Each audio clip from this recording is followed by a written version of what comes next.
巅峰第33集。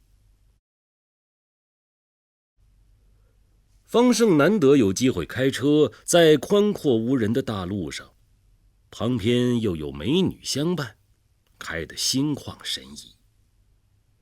赵瑶瑶则专心致志地研究刚才拍的照片，不时蹙眉瞪眼，似乎不太满意，最终还是选了一张给方胜看。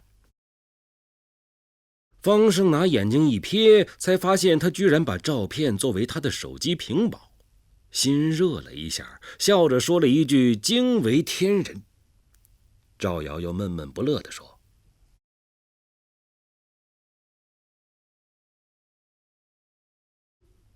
这边的海域用石头砌了几公里弧形围挡，因而很远便听到惊涛拍岸的声音，溅起的浪花飞到几十米远。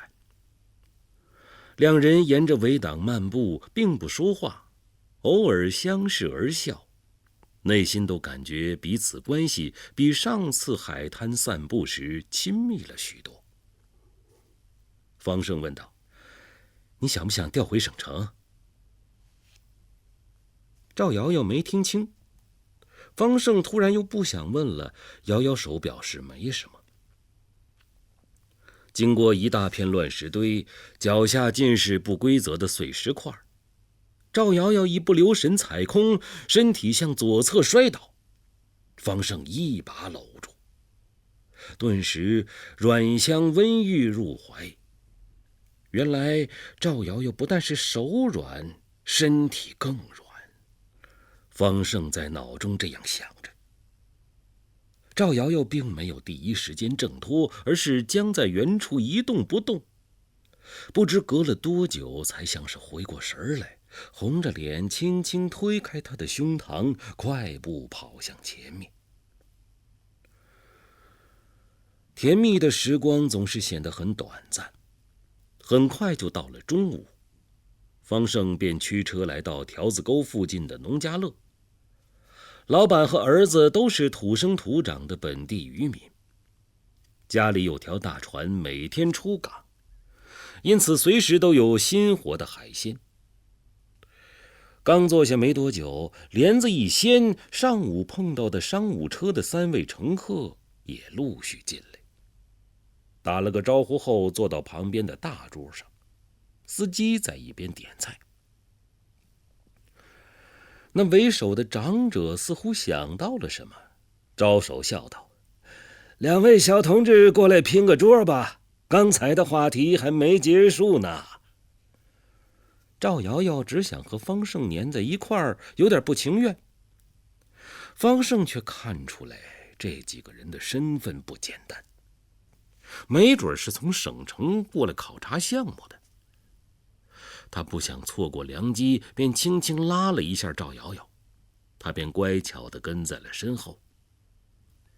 那长者温和地说：你说观光带被搁置，钱不是问题，重要的是理念，能不能具体谈谈？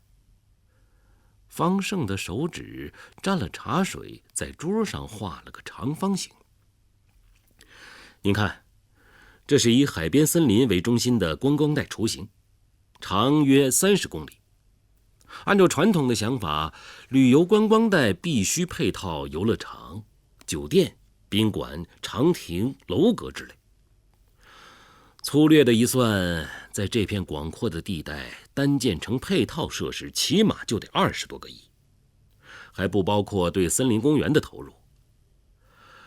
众所周知，旅游景点的宾馆等商业在开始几年都是亏损的，再加上黄海县不像沿海发达地区具有成熟的消费和旅游网络，处处都得从头摸索，因此令投资者望而却步。左侧的方脸中年人说：传统想法是没错，要保证游客吃好、住好、玩好，相关的配套设施一个都不能少，该投入的还得投入。右侧的瘦脸中年人说：就怕几10个亿砸下去，招揽不到游客，或者隔5、6年甚至7、8年才能慢热起来。到时候配套设施陈旧老化，还得继续砸钱。类似失败的案例太多了。方胜看出来他们之间存在意见分歧，笑了笑没说话。赵瑶瑶坐在一边设置她的手机，从号码本到屏幕墙纸都变成了自己的照片，仿佛存心要占据方胜手机里的每个位置。长者望着方胜问道：“你是什么想法？”方胜说：“要打破投资亏损再投资再亏损的怪圈。我觉得应该跳出传统的思维模式，开启新的商业运作方式，以市场促进发展，以发展拉动投资，达到双赢的效果。”瘦脸中年人笑笑没吭声，暗想乳臭未干的小伙子懂什么投资啊，只会夸夸其谈罢了。方脸中年人含蓄地说：“小同志，很多事情说起来是一回事，做起来又是一回事。纸上谈兵跟实际操作相差甚远呐。”赵瑶瑶听了不服气，以他淡泊的性子，原本与世无争，就是见不得有人瞧不起方胜。赵瑶瑶说：“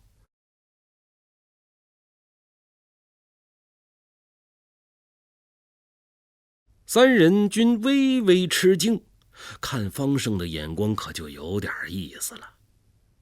那长者笑道：“原来我们碰到这里的父母官了，很有趣。”老板正好端上了一盘鱼，听了他的话，凑趣说道：“咱三潭镇无论谁提到小方镇长，没一个不竖大拇指的，了不得呀！年纪轻轻的就把那些个老奸巨猾的厂长们训得服服帖帖的。企业改制成功了，咱老百姓收入高了，三潭镇的人走出去也有面子，不是？”听到夸方胜的话，赵瑶瑶两眼发光，嘴角笑意盈盈。那长者轻轻说道：“金杯银杯抵不上老百姓的口碑呀。看来小方镇长不错。”伙计又端了2道海鲜，方胜打了个岔：“除了司机师傅，建议你们喝点白酒，哪怕是2、3盅暖暖胃，这是海边的规矩。”“好啊，那就来点儿。”那长者显得兴致勃勃。酒送来后，司机给每个人倒上，方胜却不肯喝。那长者笑着说：“哎，小方镇长，这就不对了。你不是说这是海边的规矩吗？”方胜说：“啊，我们俩换着开车呢。再说规矩只针对外地人呢。”方脸中年人说：“那可是不公平的待遇啊！小方镇长能不能解释一下？”方胜说：“其实啊，这是有科学道理的。从中医理论讲，海鲜性属大凉，寒气重，而外地人只要不是在海边长期生活的，肠胃相对比较暖。到这里几乎每道菜都是海鲜，暖寒相冲，容易导致腹泻甚至更严重的肠胃疾病。另一方面，海边的厨师做海鲜讲究的是一个嫩字，换而言之，有那么80%熟就端上桌了。